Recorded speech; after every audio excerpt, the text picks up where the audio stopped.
Praise the lord. ప్రభు అయిన యేసు క్రీస్తు ప్రశస్త నామంలో మీ అందరికీ హోసనా మినిస్ట్రీస్ తరపున హృదయపూర్వకమైన వందనాలు తెలియపరుస్తున్నాను.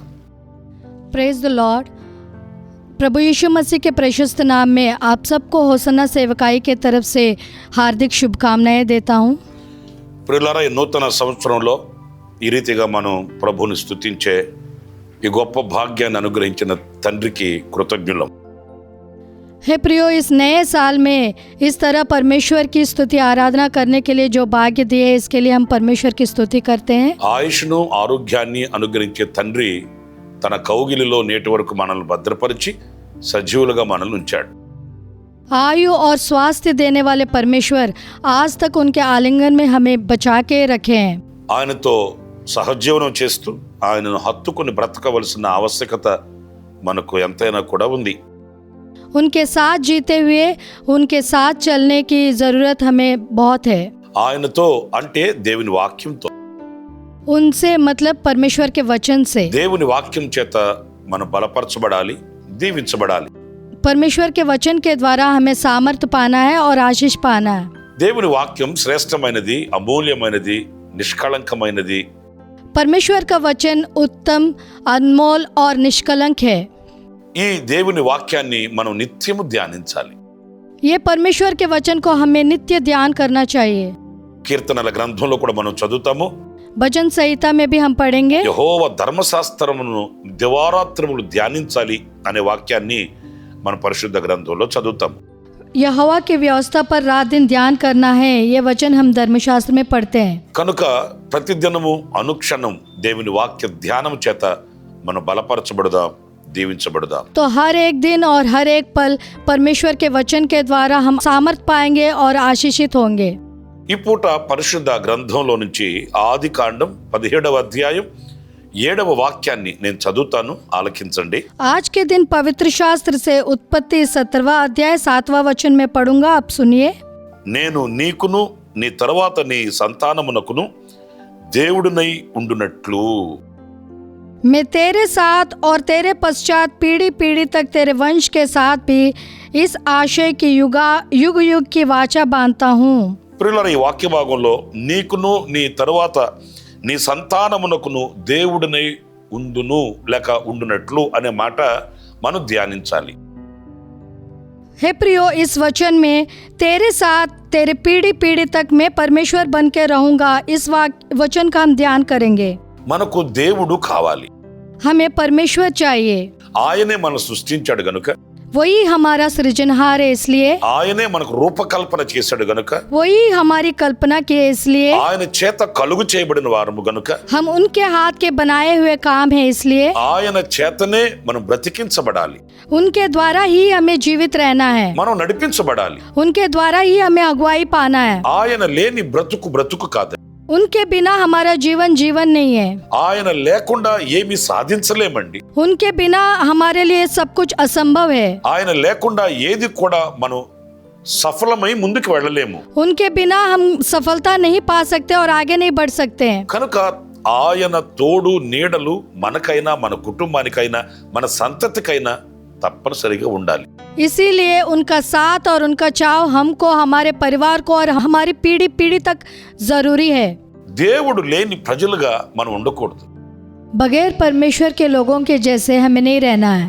మనకు ఆయన సన్నిధి, ఆయన తోడు నీడలు ఉన్నప్పుడు हम जब उनकी उपस्थिति, साथ और चाव पाएंगे, మనం వేసిన ప్రతి అడుగు కూడా నీతిలో పడుతుంది, हमारा हर कदम घी में गिरेगा, ఆశీర్వాదకరంగా वो మలచబడుతుంది. आशीषित होगा. బ్రతికిన దినములు ఆశీర్వాదకరంగాను క్షేమకరమైన దినములుగా మనకు నిలుస్తాయి. और हमारे जीवन के दिन बहुत ही आशीषित और कुशल के होंगे. ప్రియులారా, ఈ వాక్య భాగంలో हे प्रियो, इस वचन में మనకు మన సంతతికి हमको और हमारी पीढ़ी को ఆయన దేవుడై ఉంటాడు. परमेश्वर ठहरेंगे. మనం ఆయన ఆశించాలి, ఆహ్వానించాలి. उनका हमें आशा करना है और स्वागत करना है। ఆయన సన్నిధిలో ప్రాధేయపడాలి. उनकी उपस्थिति में हमें गिड़गिड़ाना है। నీవు నాకు దేవుడివై ఉండాలి. तू मेरा परमेश्वर बन के रहना నీ है। కౌగిలిలో నేను బ్రతకాలి तुम्हारे आलिंगन में मुझे जीना है। అని మనం ప్రార్థించగలగాలి. ऐसे हमें प्रार्थना करनी चाहिए। ఆయన మనకు దేవుడై ఉన్నాడు. वो हमारे परमेश्वर है। ఎలాంటి దేవుడై ఉన్నాడు? कैसे परमेश्वर है? ఆయనలో ఉన్న శక్తి సామర్థ్యతలు ఏంటి? उनकी शक्ति और सामर्थ्य क्या है? పరిశుద్ధ గ్రంథం మనకు చాలా విషయాలు నేర్పిస్తుందండి. पवित्र शास्त्र हमें बहुत सी बातें सिखाती है। ఇదే ఆది కాండం यही उत्पत्ति में 17వ అధ్యాయంలోనే 17वां अध्याय में మొదటి వాక్యంలో మనం గమనించినప్పుడు पहला पद देखा जाए तो అబ్రాము 99 ఏండ్ల వాడైనప్పుడు యెహోవా అతనికి ప్రత్యక్షమై నేను సర్వశక్తి గల దేవుడను. जब अब्राहम 99 वर्ष का हो गया तब यहोवा ने उसको दर्शन देकर कहा, मैं सर्वशक्तिमान ईश्वर हूँ। ఇక్కడ ఆయన సర్వశక్తి కలిగిన దేవుడుగా ప్రత్యక్షమవుతున్నాడు. यहाँ सर्वशक्तिमान ईश्वर के रूप में प्रकट होते हैं। సర్వశక్తి గల దేవుడు అనంటే सर्वशक्तिमान परमेश्वर मतलब ఆయనకి అన్నింటి మీద శక్తి కలిగి ఉన్నాడు అనేది మనం గమనించాలి. वो हर एक विषय में शक्ति पाए हैं करके हमें जांचना है। ప్రియులారా చూడండి, మానవునికి అన్నింటి మీద అధికారం లేదు. हे प्रियो, देखिए मनुष्य को हर एक चीज पर अधिकार नहीं दिया गया है। ఎందుకు లేదు? क्यों नहीं है? దేవునికి దూరమైపోయాడు. परमेश्वर से दूर हो गया है। పాపం మనిషిని చేరుకుంది. पाप मनुष्य तक पहुंच गया है। ఆజ్ఞ అతిక్రమము వలన కలిగిన పాపం మానవుని దేవునికి దూరం చేసింది. आज्ञा के उल्लंघन के द्वारा किया गया पाप मनुष्य को परमेश्वर से दूर किया है। అందుచేత इसलिए దేవుడు అనుగ్రహించిన అధికారాన్ని పోగొట్టుకుని परमेश्वर के दिया गया अधिकार को खोकर ఏలుబడి చేయవలసినటువంటి నరుడు ఈ రోజున దాసుడైపోయాడు. शासन करने वाला मनुष्य आज दास बन गया है। లోకానికి దాసుడు, संसार का दास, పాపానికి దాసుడు. पाप का दास। ఈ రోజున ఏది చేయాలనుకున్న దాసత్వంలో నిలిచిన వ్యక్తికి స్వతంత్రత లేదు కదా. आज जो कुछ भी वो करना चाहता है, दास्तव में जो आदमी खड़ा है उसको स्वतंत्रता नहीं है ना, అధికారం లేదు కదా. अधिकार नहीं है ना। అన్నింటి చేత ఏలుబడి చేయబడుతున్నాడు. सबके द्वारा शासन किया जा रहा है। లోకానికి లొంగి వంగి బానిసగా మారిపోయాడు. संसार के सामने झुककर वो गुलाम बन गया है। ఇప్పుడు ఈ నరుని నడిపించగలిగిన, మరలా ఈ నరునికి అధికారం ఇవ్వగలిగిన సర్వశక్తి కలిగిన దేవుడు కావాలి. ఆ దేవుడే నజరేయుడైన యేసు. अब ये मनुष्य को अगुवाई करने वाला, फिर से मनुष्य को अधिकार देने वाला सर्वशक्तिमान परमेश्वर चाहिए। वही प्रभु यीशु मसीह है। సమస్తము మీద ఆయనకు అధికారం ఉందండి. और हर एक पर उसका अधिकार है। ఎందుకని? क्यों? దేవుని వాక్యంలో మనం గమనించినప్పుడు परमेश्वर के वचन में जांचने से ఈ ప్రారంభ గ్రంథము అని పిలువబడే ఆది కాండంలోనే ये प्रारंभ का जो ग्रंथ है उत्पत्ति, అన్ని కూడా ఆయన మూలముగానే చేయబడ్డాయి. सब कुछ उनके द्वारा ही किया गया है। కేవలం ఆయన నోటి మాట చేత సృష్టిని కలుగు చేశాడండి. सिर्फ उनके मुंह के वचन के द्वारा सारी सृष्टि का निर्माण हुआ है। సమస్తం ఆయన పలుకగా, ఆయన ఆజ్ఞ ఇవ్వగా కలుగు చేయబడ్డాయి. और हर एक उनके बोलने से, उनके आज्ञा देने से ही पाया गया है। ఈ సర్వ సృష్టికి ఆయన కారణ జన్ముడు గనుక, ये सारी सृष्टि का निर्माण का कारण वही है। సమస్తమును ఏలుచున్నవాడు గనుక और सब कुछ शासन करने वाला है। ఆయనకి ఆ అధికారము కలిగి ఉన్నాడు గనుక वो अधिकार पाए हुए हैं। इसलिए ఈ రోజున అన్ని ఆయనకి లోబడుతున్నాయి. ఆయన ఏమైనా చేయగలడు. और आज हर चीज उनके सामने झुक रहा है और वो कुछ भी कर सकते हैं। ఏమైనా చేయుటకు శక్తి కలిగిన దేవుడండి ఆయన. कुछ भी करने के लिए वो सामर्थ्य है। కొన్ని సందర్భాల్లో कुछ संदर्भ కొన్ని में అసాధ్యమైన కార్యాలు మన ఎదుట నిలిచినప్పుడు कुछ असंभव काम हमारे सामने जब खड़ा होता है, మనం నిరుత్సాహపడిపోతాం. हम निराश हो जाते हैं। ఈ కార్యం ఎవరు చేయలేరు, ये काम कोई नहीं कर सकता, ఇది మన వల్ల కాదు, ये हमसे नहीं होगा, ఇది మనం సాధించలేము, ये हमारे लिए असंभव है। సతికిల పడిపోతామండి. हम टूट जाते हैं। కానీ సర్వశక్తి కలిగిన దేవుని దగ్గరికి వెళితే लेकिन जब हम सर्वशक्तिमान परमेश्वर के पास जाएंगे, ఆయనకు అసాధ్యమైంది ఏముంది? उनके लिए क्या असंभव है? అబ్రహాం జీవితంలో కూడా మనం చదువుతామండి. अब्राहम के जीवन में भी हम पढ़ेंगे, ఆయనకి అబ్రహాముకి సంతానము లేదు. अब्राहम का कोई संतान ना था। అబ్రహాము కాస్త నిరుత్సాహపడిపోయాడు. अब्राहम थोड़ा निराश हो गया था। ఎంత ఇచ్చినా ఏమిచ్చినా ప్రయోజనం ఏముంది? कितना भी दो कुछ भी दो क्या उपयोग है? నాకు వారసుడు లేడు కదా, मेरा कोई वंश नहीं है ना। మరి ఈ సంపద అంతా ఎవరి కొరకు అన్నట్లుగా విసిగిపోయాడు. ये संपत्ति किसके लिए है सोच के परेशान हो गया है। ప్రేమ हे సహోదరులారా, प्रिय भाइयों, ఆ వృద్ధాప్యంలో उस बुढ़ापे में అబ్రహాము జీవితంలో అద్భుతం చేశాడు ఆయన. अब्राहम के जीवन में अद्भुत काम किए हैं वो అది అబ్రహాముకు కూడా ఆశ్చర్యమే. अब्राहम के लिए भी आश्चर्यजनक बात है। నీకు సంతానమునిస్తాను అన్నప్పుడు जब मैं संतान दूंगा करके कहा था, అబ్రహాం ఆశ్చర్యాన్ని వ్యక్తపరిచాడు. अब्राहम आश्चर्यचकित हो गया था। సారమ్మ తల్లి ఆశ్చర్యాన్ని వెళ్ళబుచ్చింది. शारा माता भी आश्चर्यचकित हो गई। వారికే కాదు, उनको ही नहीं, ప్రతి వ్యక్తికి కూడా ఆశ్చర్యమే. हर एक व्यक्ति के लिए एक आश्चर्यचकित बात है। ఆ రోజు దేవుడు అడిగిన మాట ఏంటి? उस दिन परमेश्वर ने क्या पूछा? నాకు ఏమైనా అసాధ్యమైనది ఉన్నదా? मेरे लिए क्या कुछ असंभव है? నిజమే, सच है, ఆయన సర్వశక్తి కలిగిన దేవుడు. वो ఆయన सर्वशक्तिमान परमेश्वर है। ఆయనకు అసాధ్యం ఏంటి? उनको क्या असंभव है? ఆనాడు అబ్రహాముకే కాదు, उस दिन अब्राहम के लिए ही नहीं। ఈ వాక్యం ఉంటున్న నా ప్రియమైన సహోదరులారా, ये वचन सुनने वाले मेरे प्रिय भाइयों, మీ బ్రతుకులలో కూడా आपके जीवन में भी ఏది చేయాలి అని అనుకున్నా जो कुछ आप करना चाहते हैं ఆయనే మనకు ఆధారం. वही हमारा आधार है। మనకు అసాధ్యం కావచ్చు, हमारे लिए असंभव हो सकता है, దేవునికి అసాధ్యం కాదు. लेकिन परमेश्वर के लिए असंभव नहीं है। ఆయనకు అప్పగించినప్పుడు, जब हम उनको सौंपते हैं, ఆయనకు విన్నపించుకున్నప్పుడు, उनको जब विनती करते ఆయన हैं, సముఖంలో ప్రార్థించినప్పుడు, उनकी उपस्थिति में जब हम प्रार्थना ఏ करते हैं, కార్యము చేయుటకైనను శక్తి కలిగిన దేవుడు ఆయన. वो कोई भी काम करने के लिए सामर्थ्य है, సర్వాధికారి. सर्वाधिकारी है, ఆయన సమస్తము చేయగలిగిన దేవుడు. वो सब कुछ करने वाले परमेश्वर మన है। పితరుల జీవిత చరిత్రలో మనం చదివితే हमारे पितरों के जीवन के इतिहास में भी पढ़ा जाए तो ఆయన సముద్రం మీద అద్భుతం చేశాడండి. वो समुद्र पे अद्भुत काम किए हैं, ఆయన అరణ్యములో అద్భుతం वो చేశాడండి. जंगल में अद्भुत काम किए हैं, ఆకాశంలో అద్భుతాలు वो చేశాడండి. आकाश में अद्भुत काम किए हैं। ఆయన చేయనిదంటూ ఏముంది? वो क्या कुछ नहीं कर सकते हैं? కనుక నా ప్రియమైన సహోదరులారా, इसलिए है मेरे प्रिय ఆయన भाइयों, సర్వాధికారి అయిన దేవుడు అనేది మనం విశ్వసించాలి. वो सर्वाधिकारी परमेश्वर है करके हमें विश्वास करना है। ఆయన సముఖంలో ప్రార్థించి మేలులు పొందుకోవాలి. उनकी उपस्थिति में प्रार्थना करके भलाई पाना है। ఆయనకు అసాధ్యమైనదంటూ లేదని గ్రహించాలి. उनके लिए कुछ भी असंभव नहीं है करके हमें पहचानना है। మరొక విషయాన్ని కూడా నేను మీకు జ్ఞాపకం చేస్తాను. और एक बात मैं आपको याद दिलाऊंगा, నిర్గమకాండం 15వ అధ్యాయం 2వ వాక్యం చదువుతున్నానండి. యెహోవాయే నా బలము, నా గానము, ఆయన నాకు రక్షణయు ఆయను. निर्गमन 15 का 2 वचन में पढ़ रहा हूँ। यहोवा मेरा बल और भजन का विषय है और वही मेरा उद्धार भी ठहरा है। నాకు రక్షణ ఆయను वो मेरा उद्धार है, అంటే ఈ దేవుడు రక్షకుడైన దేవుడండి. मतलब मेरा परमेश्वर उद्धार करने वाला परमेश्वर है। పిల్లలు, ఈరోజు మనిషికి ఏం కావాలి? हे प्रियो, आज मनुष्य को क्या चाहिए? ఆస్తులు, जायदाद, అంతస్తులు, इमारतें, భోగభాగ్యాలు, सौभाग्य, సిరి సంపదలు కాదండి. धन संपत्ति नहीं, ఇవన్నీ మానవునికి ఎంతో అంతో కొంతో ఉంటూనే ఉంటున్నాయి. ये सब मनुष्य को थोड़ा बहुत उनके पास होता ही है। కానీ మనిషికి నిత్యవసరమైనది, ఎంతో శ్రేష్టమైన అనుభవం ఏంటి అని అంటే लेकिन मनुष्य को बहुत जरूरी और उत्तम अनुभव क्या है? రక్షణ కావాలి. उद्धार चाहिए। ప్రియమైన సహోదరులారా, हे मेरे प्रिय भाइयों, మనమైన మన కుటుంబాలైన రక్షణ లేకపోతే हम हो या हमारे परिवार हो, बिना उद्धार के మనకు ఎంత కలిగి ఉన్న వ్యర్థమేనండి. हम कितना भी पाए वो पूरा व्यर्थ ही है। నేను దూరదేశం నుంచి ఒక మంచి శ్రేష్టమైన ఒక మొక్కను తెచ్చాను.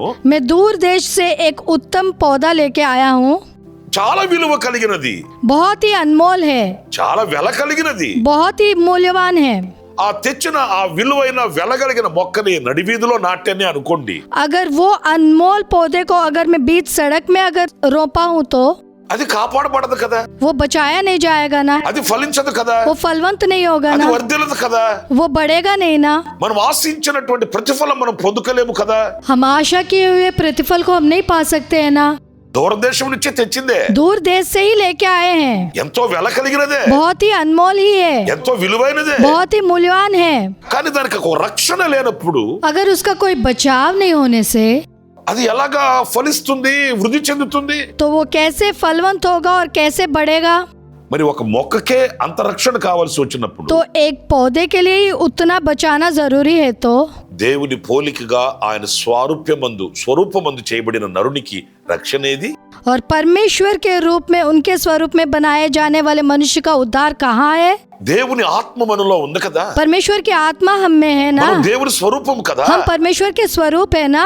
దేనిలో కూడా దేవుని ఆత్మ లేదు కదా, और किसी में भी परमेश्वर की आत्मा नहीं है ना।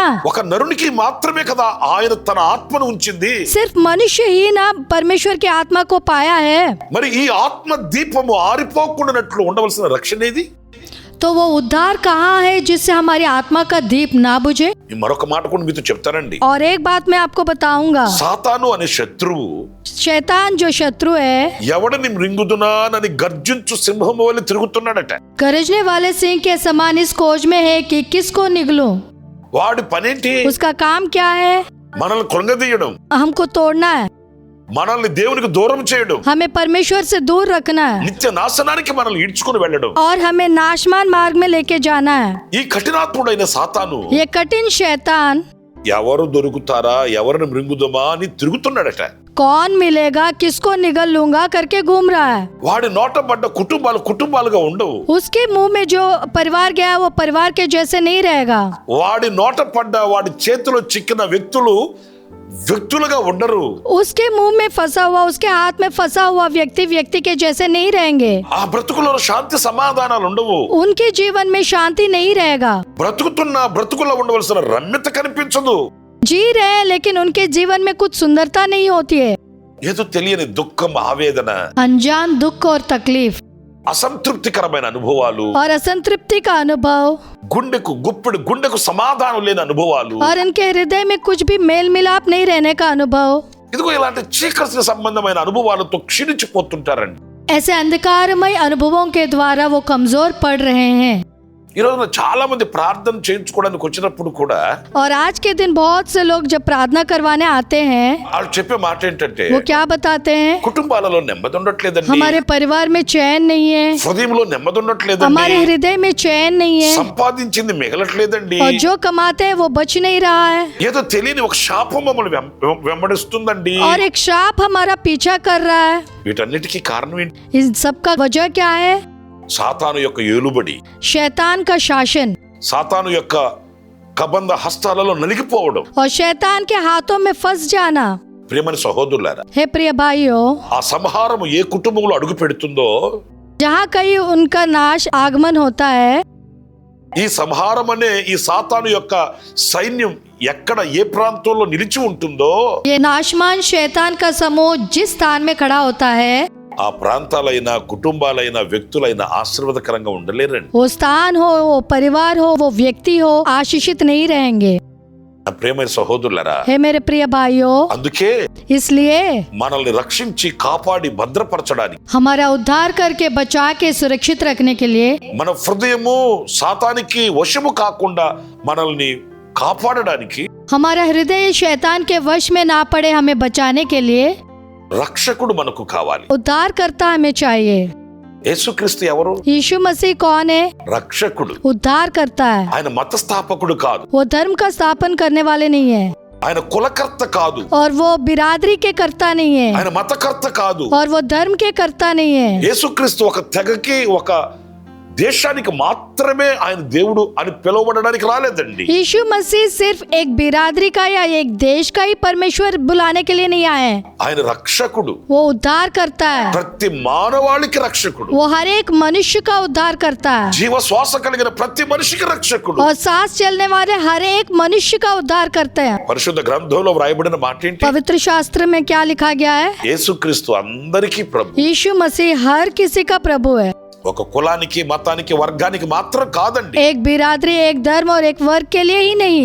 మరి రక్షణ అనేది అందరికీ కావాలి కదా। उद्धार सबको चाहिए ना। ఆ రక్షకుడే యేసుక్రీస్తు। वो उद्धार करता ही यीशु मसीह है। అందుకే ఆయన ఈ లోకానికి మానవునిగా దిగి వచ్చి इसीलिए इस संसार में वो मानव के रूप में आके మనకు ఒక రక్షణ కోటను ఏర్పరచడానికి हमारे लिए एक उद्धार का गढ़ बनाने के लिए ఆయన సిలువలో తన రక్తాన్ని కార్చాడు। वो क्रूस में अपना खून बहाए हैं। ఈ రక్తము వలన ये लहू के द्वारा రెండు విషయాలు మనం గుర్తించాలి। दो विषयों को पहचानना चाहिए। ఒకటి మన క్రయధనమును చెల్లించడం, पहला हमें दाम देकर मोल लेना, రెండవది दूसरा మనకు ఒక కోటను ఏర్పరచడం। हमारे लिए एक गढ़ बनाना। ఈ ఈ రక్తపు కంచె మన చుట్టూ ఉన్నప్పుడు जब ये लहू का शहरपना हमारे चारों ओर रहेगी, ఏ అపవిత్రత లోపలికి రాలేదండి. कोई भी अपवित्रता हमारे अंदर नहीं आ ఈ सकता है। రక్తము మన కుటుంబాల చుట్టూ మన చుట్టూ ప్రోక్షింపబడి ఉన్నప్పుడు, ये लहू जब हमारे परिवार और हमारे चारों ओर घेरे रहेगा, మన ప్రాంతం చుట్టూ ప్రోక్షింపబడి ఉన్నప్పుడు, हमारे स्थान के चारों ओर घेरे रहेगा, మన దేశం చుట్టూ ప్రోక్షించబడి हमारे ఉన్నప్పుడు देश के चारों ओर घेरे रहेगा, శత్రువైన సాతాను ప్రవేశించడానికి వీలు లేదండి. शैतान जो शत्रु है वो अंदर आ नहीं सकता है। ఆయన రక్తం అంత శక్తి కలిగినది, उनका लहू उतना सामर्थ्य है, ఆయన రక్తం అంత బలమైనది. उनका लहू बहुत ही बलवंत है। ఆయన రక్తపు కోటలో మనల్ని భద్రపరిచి उनके लहू के गढ़ में हमें सुरक्षित रखकर ఏ సంహారము లోపలికి రాకుండానట్లు ఆయన ఆజ్ఞ అనుగ్రహించి, कोई भी नाश भीतर नहीं आने के लिए उनकी आज्ञा देके ఈ దేవుని ఆత్మ కలిగిన మనలను, और परमेश्वर की आत्मा पाए हुए हम ఆయన స్వరూపమందు ఆయన పోలిక యందు సృష్టించబడిన మనలను और उनके रूप में सृजे गए हम ఆయన కాపాడుటకు శక్తి కలిగిన రక్షకుడైన దేవుడు. हमें बचाने के लिए सामर्थ्य उद्धारकर्ता परमेश्वर है। మరి ఈ మాటలు వింటున్న నా ప్రియమైన సహోదరులారా, और ये बातें सुनने वाले मेरे प्रिय भाइयों, ఈ రక్షకుడు మీకు అవసరం లేదా? ये उद्धारकर्ता को क्या आपको जरूरी नहीं ఈ है? రక్షకుడు నీ కుటుంబానికి అవసరం లేదా? ये उद्धारकर्ता क्या आपके परिवार के लिए जरूरी नहीं है? రక్షకుడు లేని వ్యక్తిగా ఎందుకు సాతాను చేతుల్లో నలిగిపోతావు? बगैर उद्धारकर्ता के व्यक्ति के जैसे क्यों शैतान के हाथों में पीसे जा रहे हो? ఆయనను ఆహ్వానించి చూడు, उनको स्वागत करके देखो, ఆయనను అంగీకరించి చూడు, उनको स्वीकार करके देखो, ఆయనకి నీ జీవితంలో స్థానం ఇచ్చి చూడు, उनको आपके जीवन में स्थान देके देखो, ఆయనకి నీ కుటుంబంలో స్థలం ఇచ్చి చూడు. उनको अपने परिवार में स्थान देके देखो, నీ కుటుంబం ఆశీర్వాదకరంగా ఉంటుంది, तुम्हारा परिवार आशीषित होगा, దీవెనకరంగా ఉంటుంది, आशीषित ठहरेगा ఫలభరితంగా ఉంటుంది. और तुम्हारा जीवन फलवंत होगा। మరొక మాట కూడా నేను మీకు జ్ఞాపకం और एक చేస్తాను. बात मैं आपको याद दिलाऊंगा, ద్వితీయోపదేశకాండం 4వ అధ్యాయం 7వ వాక్యం నేను చదువుతానండి. व्यवस्था विवरण 4 अध्याय 7वां वचन में पढ़ूंगा। ఏలయనగా మనము ఆయనకు మొరపెట్టినప్పుడల్లా మన దేవుడైన యెహోవా మనకు సమీపముగా నున్నట్లు, మరి ఏ గొప్ప జనమునకు ఏ దేవుడును సమీపముగా నున్నాడు?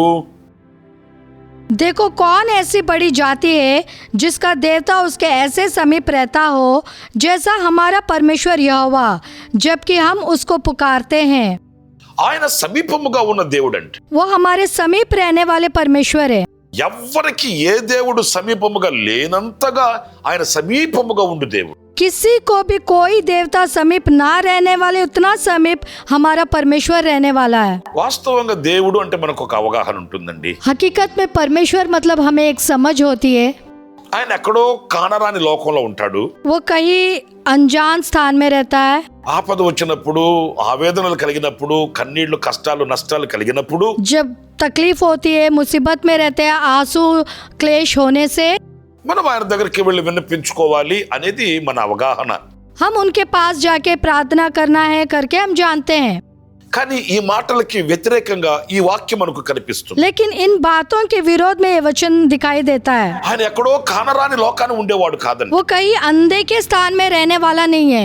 ఆ దేవునిని మనం ఎక్కడున్నాడో అని వెతకవలసిన అవసరం లేదు. मेरा परमेश्वर कहाँ है करके ढूंढने की जरूरत नहीं है। మనకు ఆయన సమీపముగా ఉండు దేవుడు. वो हमारे समीप रहने वाले परमेश्वर है। మనం ఎప్పుడు ఆయన వైపు తిరిగినా, हम जब भी उनकी ओर मुड़ते हैं, మనం ఎప్పుడు ఆయనని పిలిచినా, हम जब भी उनको पुकारते हैं, ఎప్పుడు ఆయనను మనం పలకరించినా, जब भी हम उनको बुलाते हैं నిజముగా మొరపెట్టు వానికి సమీపముగా ఉండు దేవుడు. और सच्चाई से पुकारने वालों के समीप रहने वाले परमेश्वर है। ఈ రోజున आज के दिन మనల్ని కన్న కొన్న ఉన్నవాళ్ళు हमारे अपने सब रिश्तेदार, ఎవ్వరు కూడా कोई भी కష్టకాలం ముందు, నష్టకాలం ముందు మన ప్రక్కన నిలిచి వెన్ను తట్టి చేయి పట్టే వాళ్ళు లేరండి. मुसीबत में और तकलीफों में हमारे साथ रहकर हमारा हाथ थाम कर चलने वाले कोई नहीं है। మరి ఈ రోజున సర్వశక్తి కలిగిన దేవుడు और आज के दिन सर्वशक्तिमान परमेश्वर మనకు సమీపముగా ఉండడం అనేది वो हमारे समीप रहना मतलब ఎంత శ్రేష్టమైన బ్రతుకో చూడండి. कितना उत्तम जीवन है। देखिए కొంతమంది అధికారుల దగ్గర कुछ लोग अधिकारियों के पास అన్ని కార్యక్రమాలలో ముందడుగు వేస్తూ అన్ని కార్యక్రమాలు చూసుకుంటున్న కొంతమంది ఉంటారండి. हर कार्यक्रम में आगे बढ़ते हुए हर कार्यक्रम को संभालने वाले कुछ लोग रहते हैं।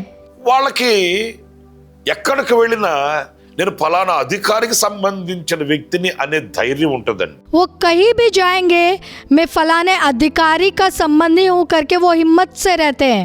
నేను ఫలానా అధికారికి సమీపముగా ఉండేవాడిని అని చెప్పుకుంటుంటారండి. मैं फलाने अधिकारी का समीप व्यक्ति हूँ करके बताते रहते हैं. మంచిదే గాని अच्छी बात है, लेकिन ఎంతకాలం, कितने दिन, ఎన్ని దినాలు, कितने दिन ఆ నాయకుడు ఉన్నంత కాలం, वो नायक रहते तक, ఆ నాయకునికి పదవి ఉన్నంత కాలం, वो नायक का जब तक उनका पद रहता है तब तक.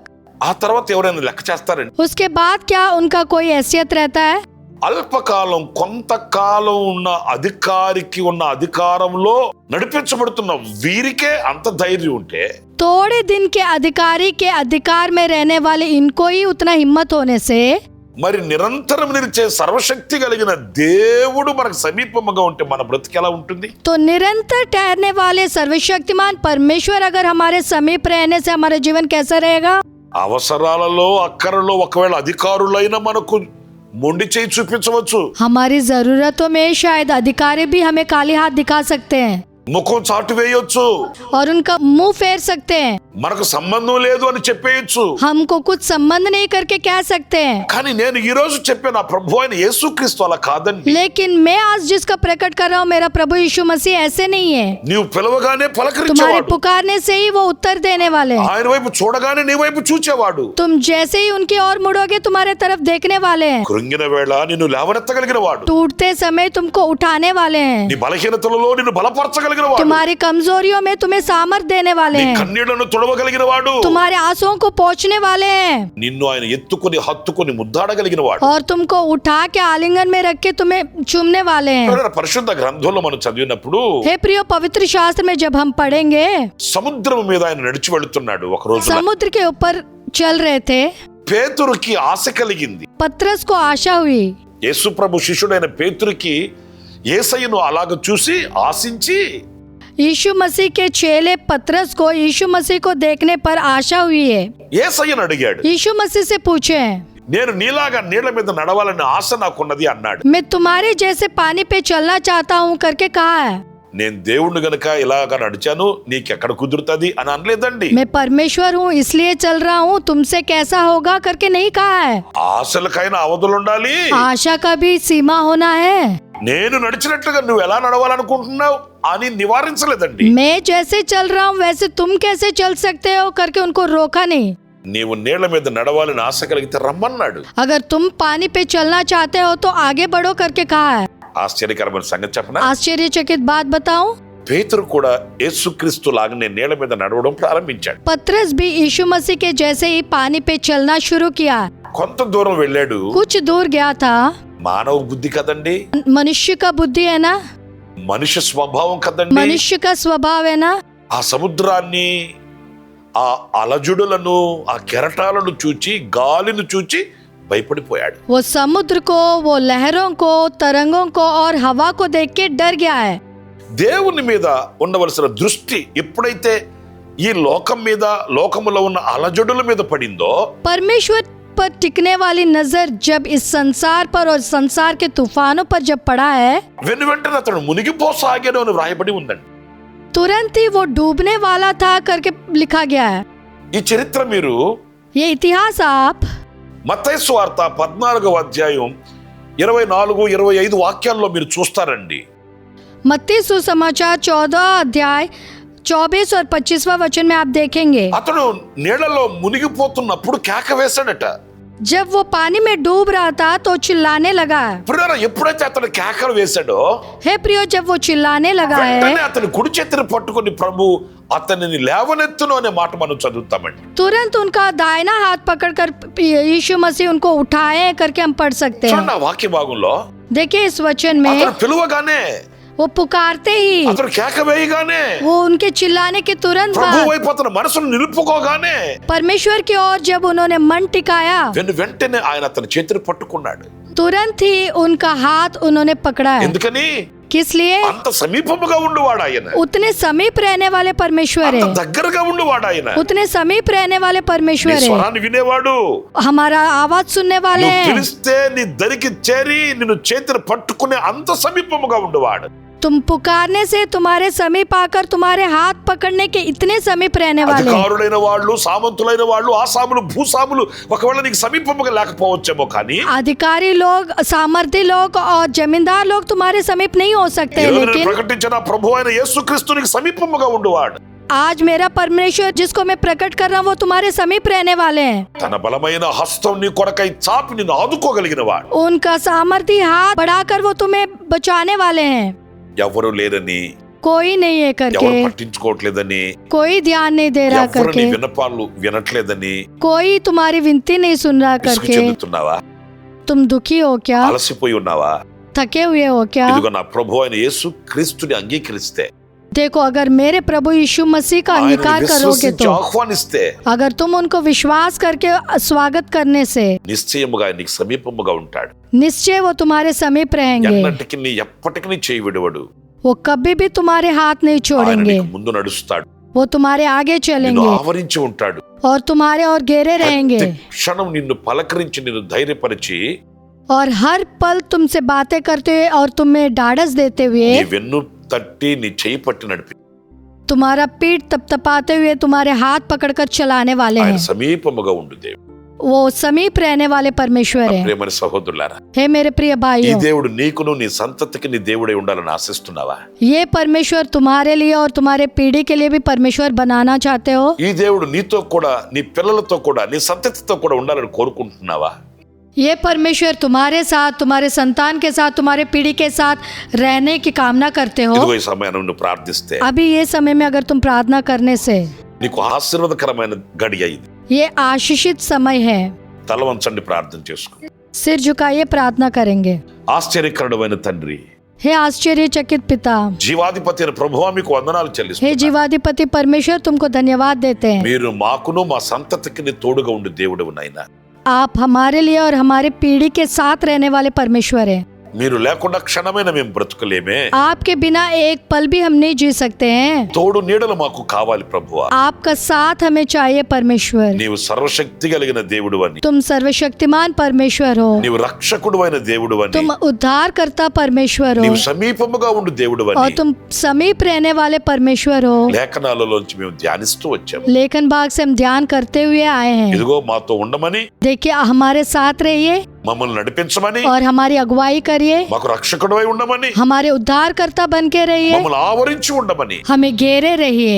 మా హృదయంలోనికి మిమ్మల్ని ఆహ్వానిస్తున్నాం స్వామి. हमारे हृदय पूर्वक आपका स्वागत करते हैं पिता। మా చేయి పట్టి నడిపించమని మీకు అప్పగించుకుంటూ हमारे हाथ पकड़ के चलाने के लिए अपने आप को सौंपते हुए, ఈ మాటలు వింటున్న ప్రతి వ్యక్తి యొక్క హృదయపు తలుపులు తెరచి ये बात सुनने वाले हर एक व्यक्ति के दरवाजे को खोलकर, వాళ్ళ హృదయంలో మీరు ప్రవేశించి उनके हृदय में आप प्रवेश करके వాళ్ళ హృదయములలో మీరు కొలువై ఉండమని और వేడుకుంటున్నాను. उनके हृदय में आप टिके रहने की प्रार्थना करते हैं, రక్షకుడువై నిలిచి ఉండమని కోరుకుంటున్నాను उद्धारकर्ता స్వామి. बन के रहने के लिए प्रार्थना करते हैं, సర్వశక్తి కలిగిన దేవుడివై ఉండమని వేడుకుంటున్నాను सर्वशक्तिमान స్వామి. परमेश्वर बन के रहने के लिए प्रार्थना करते हैं। మీరు సమీపముగా ఉండు దేవుడిగా నిలిచి ఉండమని కోరుకుంటున్నావు నాయన. आप समीप रहने वाले परमेश्वर के जैसे खड़े रहने की प्रार्थना करते हैं। ఆ రీతిగా మీరు కృపను అనుగ్రహించమని इस रीति से आपके अनुग्रह देने के लिए యేసు నామములో ప్రార్థన చేసి వేడుకొనుచున్నాను. यीशु मसीह के नाम से प्रार्थना करते हैं पिता, ఆమేన్. आमेन। ప్రభు పేరట మరొకసారి మీ అందరికీ మా హోసన్నా మినిస్ట్రీస్ తరపున హృదయపూర్వకమైన వందనాలు. प्रभु यीशु मसीह के नाम से आप सबको हमारी होसना सेवकाई के तरफ से हार्दिक शुभकामनाएं हैं। ప్రభు మిమ్మల్ని దీవించునుగాక. प्रभु आपको आशीष दे, ఆమేన్. आमेन। हर सोमवार या अनुग्रह वचन संदेशों के लिए और बहुत से आत्म संबंधित संदेशों के लिए हमारे YouTube चैनल को सब्सक्राइब करिए, पास्टर रमेश होसन्ना मिनिस्ट्रीज।